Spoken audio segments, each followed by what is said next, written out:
Would like to say a few things about us. So as I mentioned, I am Violeta. I'm a digital adoption manager for live events in EMEA. And today I'm joined by Christian, a more technical colleague of mine, who will actually walk you through the main topic, which is actually OCI onboarding. Christy, over to you. Thank you very much. My name is Christian. I will be your presenter today for this cool Ignite journey that we're gonna do. So as Violeta said, first we're going to take a look at a few slides and understand more about Oracle Cloud Infrastructure. Then we're gonna do a very cool demo explaining more about the best practices in Oracle Cloud, as well as some of its cool functionalities. All right, so let's go to the first slide and learn a bit more about some of the key concepts and terminologies. And we can start with the regions, and we have a new concept here, which is called Availability Domains. So Oracle Cloud Infrastructure is basically hosted in the regions and ADs.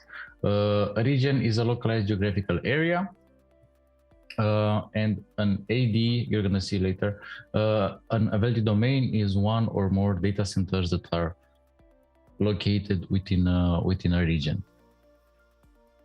We will see that a region is composed of one or more availability domains, and the traffic between the availability domains and between the regions is always encrypted. Okay, those availability domains are isolated from each other. They are fault tolerant and very unlikely to fail in the same time. So also the SLA on availability is very high, and we also offer SLA on performance, which is quite unique between the other vendors. Within an availability domain, we have what we call the physical network. This is not an oversubscribed network, so you don't have any, let's say, noisy neighbors. It is a very high scale network, and with over 1 million network ports, this will enable a very low latency between the hosts within that AD. Then we have the tenancy, which is basically your Oracle Cloud account. This is your let's say your part of the cloud. It is a secure and isolated partition within OCI, where you can create, can organize, and administer any of your cloud resources. Then we have compartments. This is a very cool concept, and it helps a lot in terms of segregating between resources, between teams, or between, I don't know, departments or projects. This is a global resource, meaning that you'll be able to use it in all of the regions in the same structure. You will see that this is a component of identity and access management, and we will talk more about that when we get to the console. This is a very important part of the OCI journey. As with compartments, it is very easy to filter what you're viewing, and also from let's say a billing perspective, it's very easy to track your costs or track whichever team or project are deploying resources and where, and so on. Then we have this Oracle Cloud Identifier, or OCID for short. This is a unique ID. It is immutable, meaning that it cannot be modified or changed.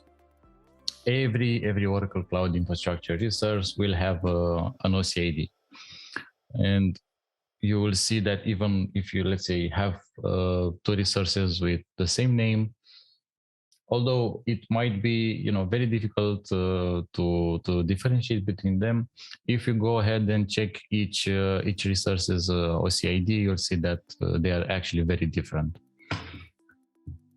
All right, moving on, we have the Oracle Cloud Infrastructure global footprint, or the map of all the regions that are live at the moment. Since since May, I believe, when the last region was deployed. We have at the moment 37 regions, and we have many others that are still planned to be deployed and create. We have government, we have commercial regions. We also have on some of the regions, as you can see with the Microsoft logo here. For example, in London, we have the option for our customer which has, let's say, an Azure account and an OCI account. We have the option for them to, let's say, have the best of both worlds. Meaning, if you have both of these accounts on those vendors, you'll be able to deploy applications and provision them on the same platform. Thus, the latency between them,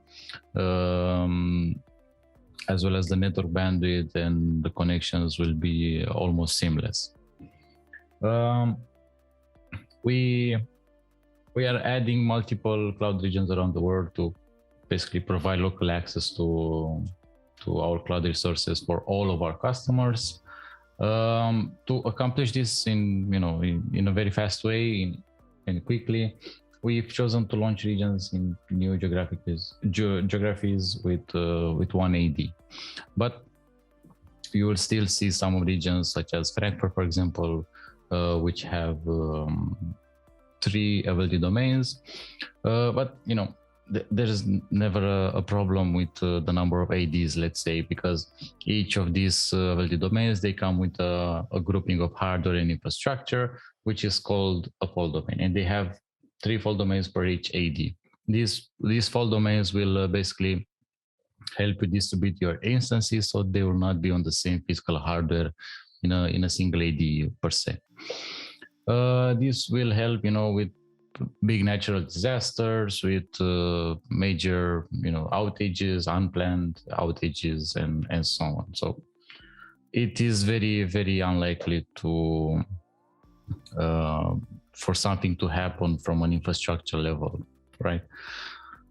Okay, so we will take a look at some of the services that you see here.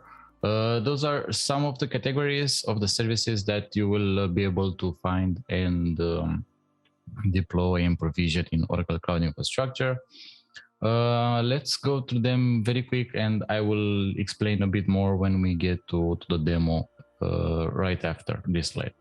Here we have a brief overview of our services, as I was saying. So high performance server storage and database that can support millions of IOPS and IO and transactions, which can scale up and down based on your need. So as I said, we start with the core infrastructure, where you will see the compute service, the containers, the storage, and the networking. Then we have, building up on those, you have the data and AI for big data lake services, AI services, as well as messaging, various databases, starting with our own databases, and our latest flagship in terms of database technology, which is called the autonomous data warehouse and the autonomous transaction processing, as well as the autonomous JSON database, which is quite new. Those type of databases are using machine AI learning AI in the background. It is a fully managed database by Oracle. It is very easy to deploy and start creating queries and workloads with this type of databases, as well as being able to self-tune itself, to self-patch itself, to self-secure, and in some cases it is also able to self-repair itself. We also have like NoSQL, MySQL, Postgres, and so on databases. Then we have the applications. We have serverless solutions such as functions. We have the app integration. If you want to bring into Oracle Cloud Infrastructure any third-party application, or like a software as a service application or SaaS. We have a lot of options for the SaaS part as well, with ERP, with HCM, with sales, marketing, and service for the vertical industry, as well as the analytics part, which is very a very advanced part of analytics. We have the developer services here on the side, with infrastructure as a code, where you can automate some of the workloads with Terraform or with Ansible. You have a research manager there, which will help you in terms of automating. Then options for development, application development, such as the Visual Builder Studio, GraalVM, SQL Developer, and so on, as well as some low-code solutions such as Apex or Digital Assistant. And the governance and the administration on the right, where you have various solutions for security, for observability in terms of monitoring, logging, analytics, notifications, events, and so on, as well as the CloudOps part with the identity, with the compartments that I was talking about earlier, as well as tagging. You also have the option to add metadata with to any resource, which will be easier to later on either search for it or track it from a cost perspective, as well as in some cases use some easy scripts in order to automate with Terraform or with Ansible. You also have some cost analysis and cost advisor tools in order to track your cost and manage it. All right, so this was the brief overview of our services, more of our categories of services, and we will now skip to the good part, let's say. We will go to the demo, and I will show you the rest of the Oracle Cloud Console. Okay, so in order to sign in to Oracle Cloud, you will just need to navigate to cloud.oracle.com. This page will appear, and you'll need to add here the cloud account name, which in my case is this one. So it will not be your username, your email address. It will be simply the name that you gave to your tenants. Okay, and we click on next. We click on next. Sorry. In case you have like a single sign-on authentication method, along with a second factor authentication, you will need to add a one-time PIN now. But in most of the cases, at least in the very beginning, you just need to add your email address and the password for it.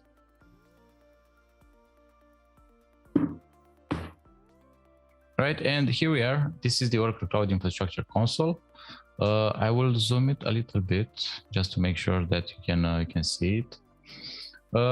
Here at the top, you'll see the region, the home region that you selected when you created the Oracle Cloud account.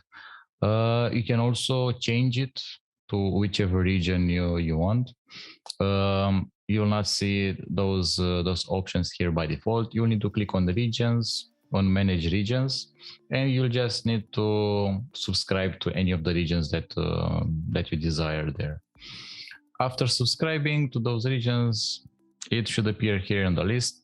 And if you want to switch for a disaster recovery scenario or just for testing the latency or anything like that, or simply for curiosity, you can go ahead and just click on the region, and voila, you are now in another region, and you can start deploying the services right away. So it takes like less than a second to switch between those. So we will go back to Frankfurt, as it will also help with the billing part, as the cost can only be, let's say, seen from the home region.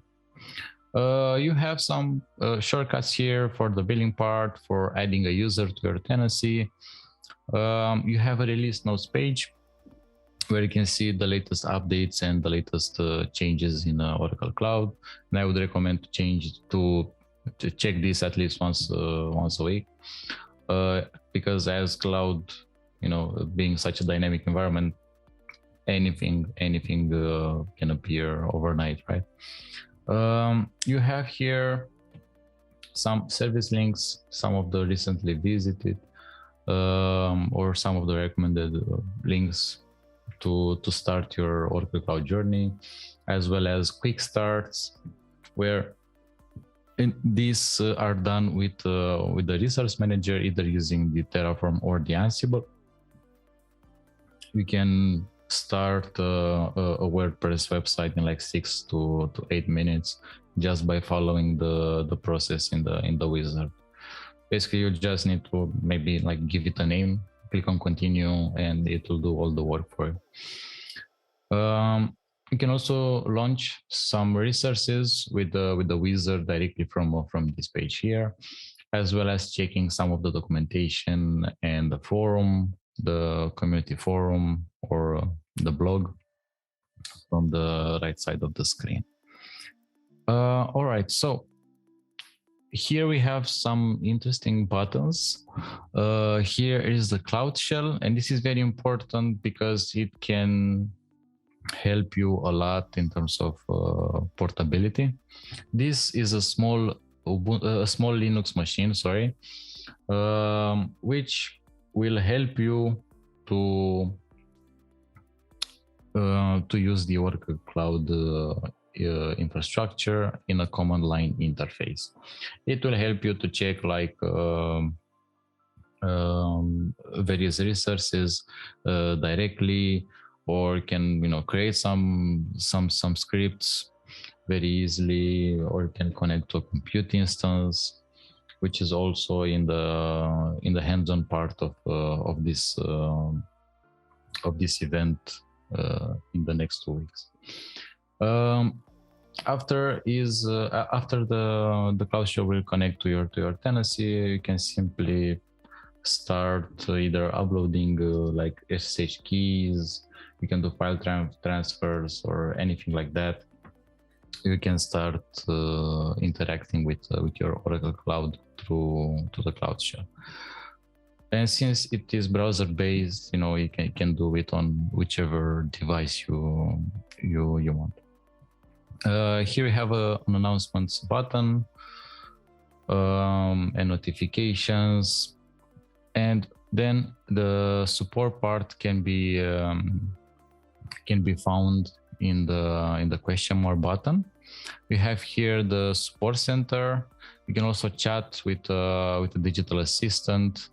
We can ask this digital assistant anything, and it will try to answer. If not, it will assign a support engineer for you. So if we go to the support center, I will do the support part now real quick, so we can move on with the other services later on. If you go to the support center, you can create a support request. You can also take a look at the support request that you have created, as well as filter between the technical or the billing type of request that you may have. And if you click on create support request, you'll see here that you have the option to either create a technical support request, a billing, or a limit increase one. With technical support, you'll need to describe the issue summary and describe here in a detailed way the issue that you are encountering, as well as selecting the severity for your issue. And you need to be honest here as much as possible. So for a minor loss of service, you'll select this one, and you will await for the support team to answer. You also have the option to request a limit increase. For example, if you want to have I don't know, more course for a specific virtual machine type, you can go ahead and modify this and add here a business justification, and the support team will take at least they are mainly resolved within one business day, but it can take longer if needed. And you create a support request and you should receive a response about the limit increase. All right, we have a lot of YouTube videos on the support part as well, which can explain this in a more detailed way, which you can check on our Oracle Learning page. Okay, now let's go back to the main console, and in the upper left menu, if you click on the hamburger menu here, let's say, you'll see a list with all of the services that are available to you through your Universal Credit subscription. And by that I mean that you can use any of the services. You have no, let's say, restriction. The rate card will always be the same throughout the all regions. So you don't need to worry about any of that. You just need to worry about having enough credits to satisfy your needs. Here we have the compute category with instances. Sorry, we have virtual machines or bare metal instances, as well as configurations for instance pools with auto scaling configurations. If you have like a need for a business that will have a higher workload during, let's say, holiday, this auto scaling configuration will help you in terms of scaling for the workload that you have. And after the holidays will end, they will scale back in order to consume less credits. Then you have storage, the storage service where you have block storage, which uses the iSCSI port. This will be mainly like a partition that you attach to your machine.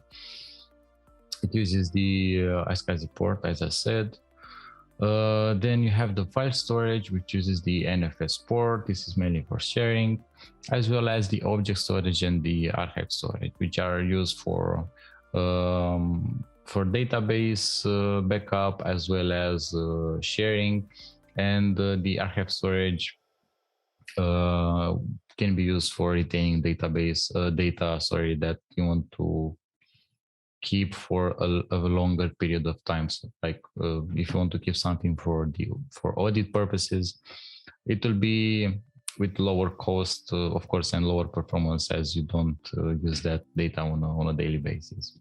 Then you have a very big category here, which is called networking, and we will go to this a bit more in a few seconds. Then, as I said, the database part and the other databases like MySQL and NoSQL, and so on. So there are a lot of categories and a lot of services in each of the categories. We will now go to identity and security real quick, as this is the main and the first step that you need to configure in order to get your tenancy working in your environment. So if we go to identity and security and click on identity, we will let me minimize this for a second.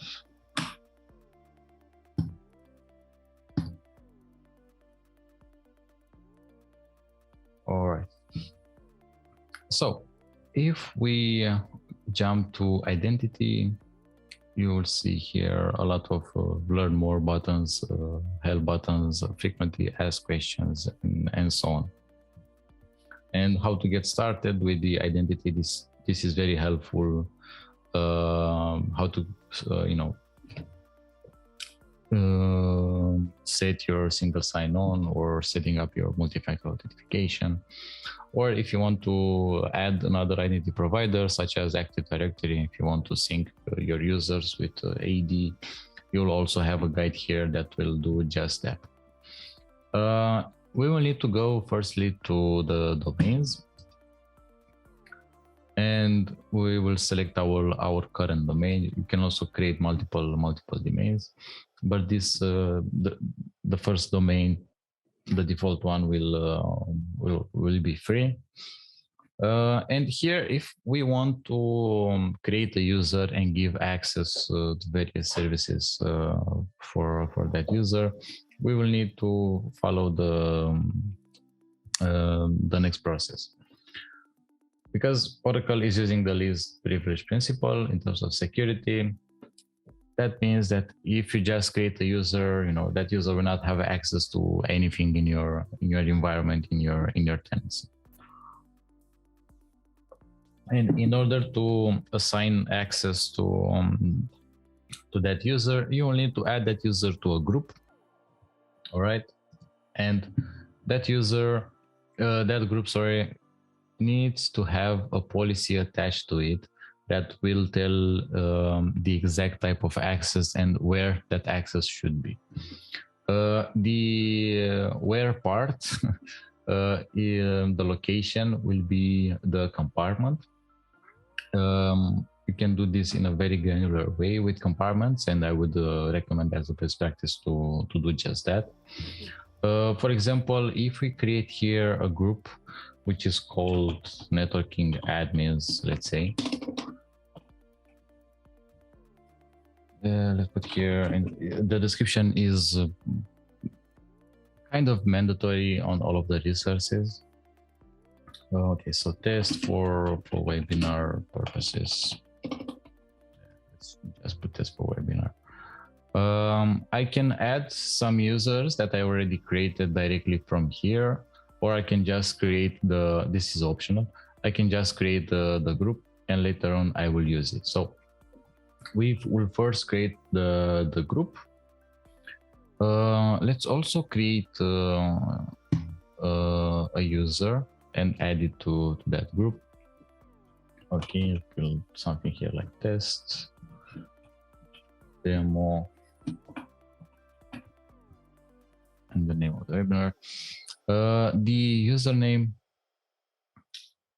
is will need an email address, and let's see if we can put something here that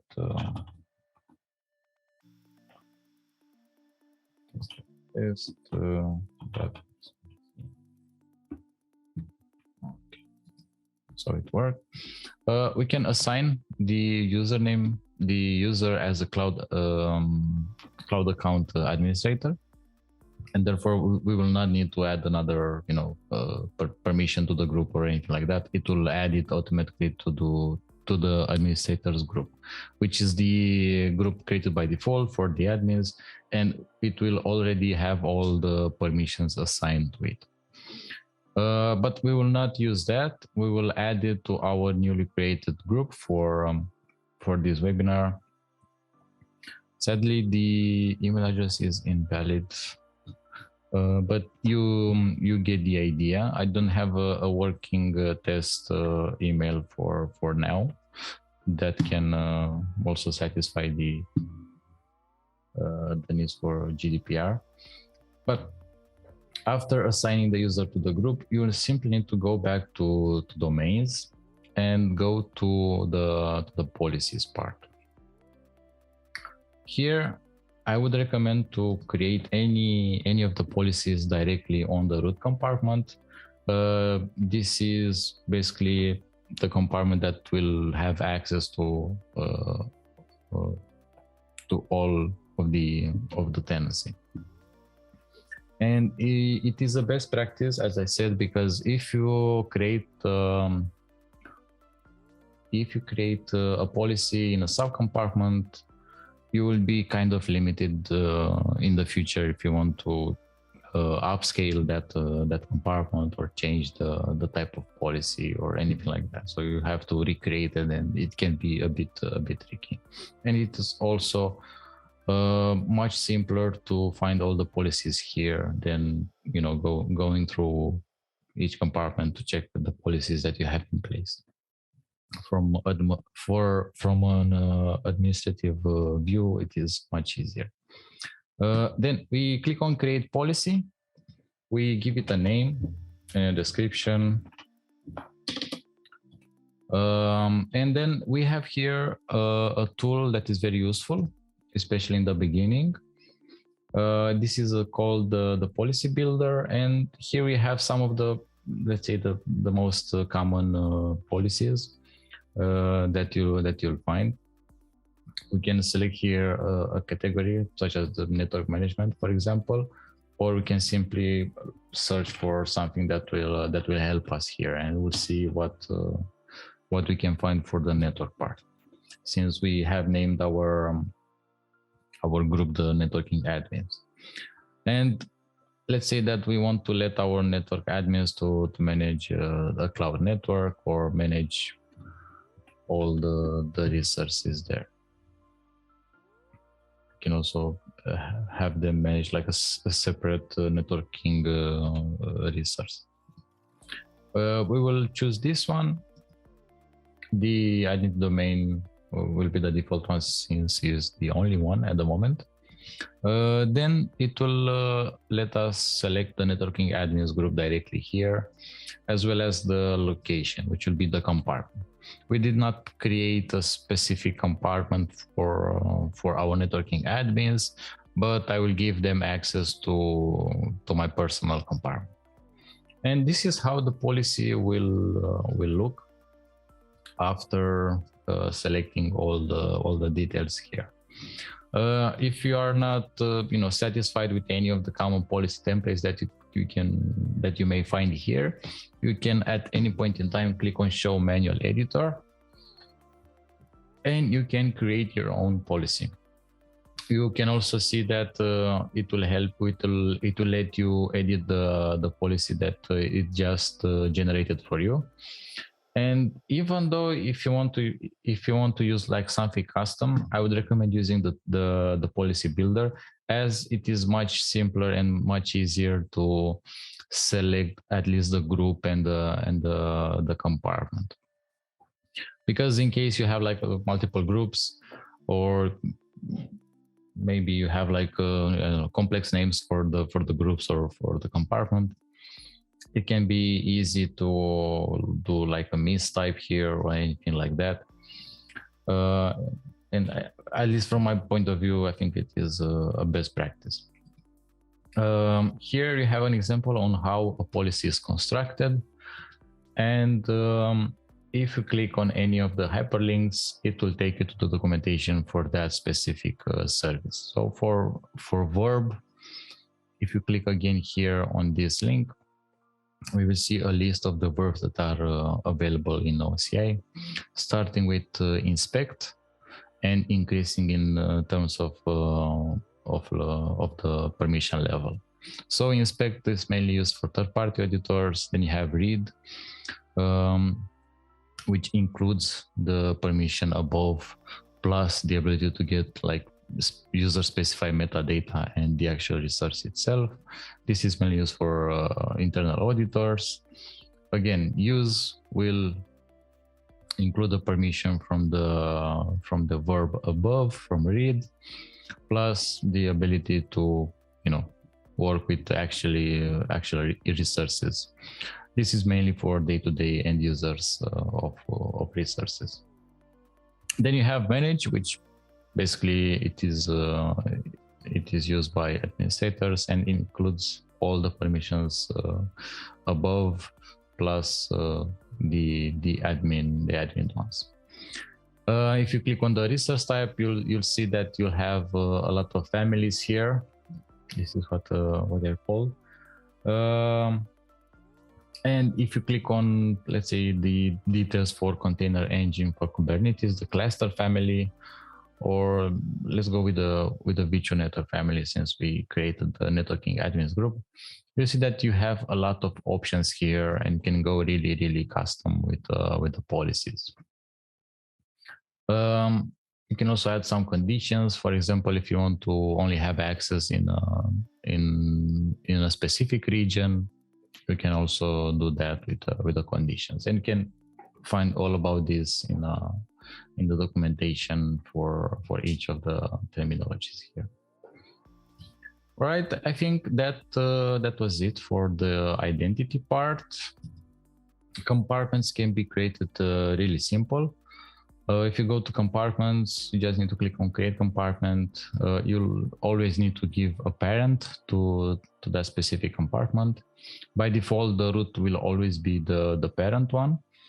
But if you want to create like a sub compartment, you can go up to 6 levels in let's say in a vertical way, in a vertical scaling. But on the horizontal, you can create as many compartments as you want and as you need. All right, that was the identity part. Let's go real quick on the networking, and I will show you how we can connect an on-premise environment with Oracle Cloud. And if we click on Start VCN Wizard, we will also have a cool diagram here. So in order to create a virtual cloud network in Oracle Cloud with internet connectivity, you create this VCN, virtual cloud network, right? Inside you'll have a public subnet and a private subnet, which includes specific gateways for each of the needs. If you have a private subnet, you will need, of course, a NAT gateway in order to connect to the internet. If you want to, I don't know, add an object storage, for example, to the private subnet, to the instances that you have here in the private subnet, you will need a service gateway, and this is what the SG stands for. And for the public subnet, this is much easier. You will need just an internet gateway in order to connect to the internet, and the connection will be vice versa. For adding the on-premise environment, this will get a bit more complicated, but it's not that complex. It's very easy. So what we did earlier with the VCM part, we will just need for the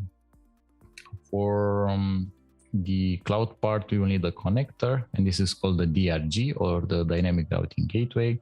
And for the on-premises part, we will need the on-premises connector, which is called CPE, or customer premises equipment. A site-to-site VPN between those two connectors, and basically that's it. You have the option to use like a VPN of your choice, or you can also use a VPN that we provide. For the networking part, the inbound data will always be free, and the outbound data, I think it's up to 1 terabyte per month. Then you'll be charged. But of course, for like load balancers and other components, it will have a different rate card. You can check all of these rate cards, let's say, and the consumption rates and all of that in the cost estimator tool, which I will also share with you in a second. This is the new link. Okay, share this with you. This is a very cool tool which will help you estimate your costs, as well as create a template, create a process. You can estimate costs for a specific environment that you want to create, for test or for production. It is up to you. You have all the services in OCI here, where you can search for them. For example, if you want a virtual machine, You can click here for virtual machine. You can click on add. In our case, I think I needed to search for the compute one. It gave me like a database cloud service with a virtual machine deployed. Let's delete this configuration and add another one. We will go with, you can also select the compute chains for here or presets. You can go with the compute VM. You can load it here. The type of processor that you want for this virtual machine. The shape will be either dense IO, standard, or standard hyperflex. For the AMD processor, the number of OCPUs.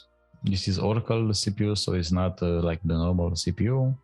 The memory, as well as the OS image, if you want like autonomous Linux or Windows. And you can put here the hours, you know, the number of days per month, and so on, and it will give you an estimated monthly cost.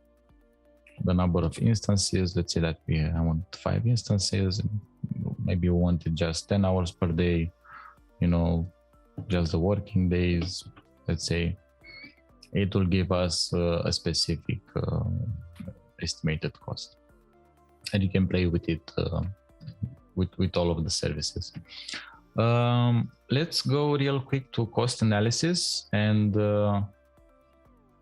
then I think we will be done for the day. The billing and the cost management can be found in the upper left menu in the billing and cost management category. Then if we go to cost analysis, in the cost management section, we will reach this cool tool, which will help in terms of tracking, as well as adding some, let's say, soft limits for our services. So you'll be notified whenever you reach a certain amount of credits. You have here some default reports that you can, that you can check.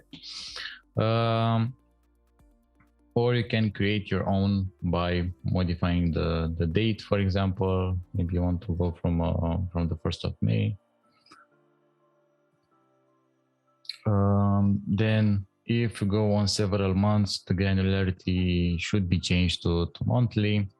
You can also check between cost or usage, as well as seeing a forecast for your services by letting the forecast agent take a look at what you deploy so far and what are you using from the provision services. You can also add filters such as compartment. If you have like a specific compartment, those will have the unique identifier, the OCI ID. So you need to go ahead and check in another tab the specific OCI ID for that compartment. Grouping dimensions. You can select here the service and product description to give you a more detailed view.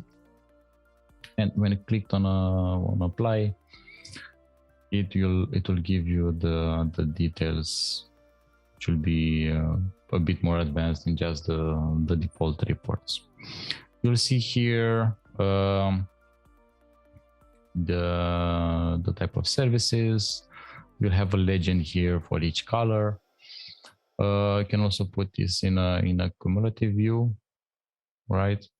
You can also download this table as a CSV or as a PDF or even as a chart. You can switch from bars to lines or stack lines. Here we have basically a report, which you can download and also see in a CSV file. Yeah, normally you as an admin, you'll see more details here. we are still this tenant is still a bit new, and since we don't have like the full permission to it, we don't have all of the filters here. You can also see the subscription details, the type of the subscription, the start date, end date, and so on. As I said, you can also create a soft limit, for example, and I would always recommend to create the first soft limit for your entire tenancy. You can select here between if you have multiple subscription, you can select per subscription, but I will recommend to check the compartment one and put the name root or anything like that. You will choose the root compartment. You can only have like one soft limit per the compartment. We already created that one. You can change the day of the month to begin budget processing. For example, if you receive the billing on a monthly flex type subscription, for example, if you receive it on the 10th of the month, you will be able to change this. You can add here a quota, for example, like 7,000, and you can be alerted whenever you reach like 70% out of that quota that you added here. Or you can put like an absolute amount, and you can be notified when you put like, I don't know, 4,500. You can also choose between actual spend or forecast spend. The actual spend, it is exactly the notifying as I said earlier. So when you reach this amount, you'll be notified. The forecast spend, it is a bit different, meaning that the forecast agent will need like, I don't know, 72 hours to get all the data from your tenancy. But after that, if you add here, like, let's put 70%, when it will estimate that you're going to reach 70% by the end of the month, you'll be notified then.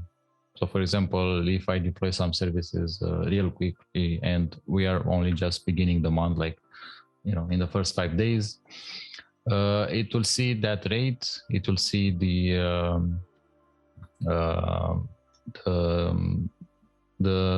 cost rate, and it will let you know if you're going to reach your credits by the end of the month. You can also add some email recipients as well as a specific email message for your recipients here. And that's it for the soft limit. Yeah, I think that's it for the demo. I will let Violeta now share some useful resources with you, and see you in the next webinar. Thank you. Thank you, Christy. If there are no further questions, I would like to thank you all for attending the session. Thank you, Christy, for presenting. And of course, we are waiting you on upcoming events. Thank you and have a great day.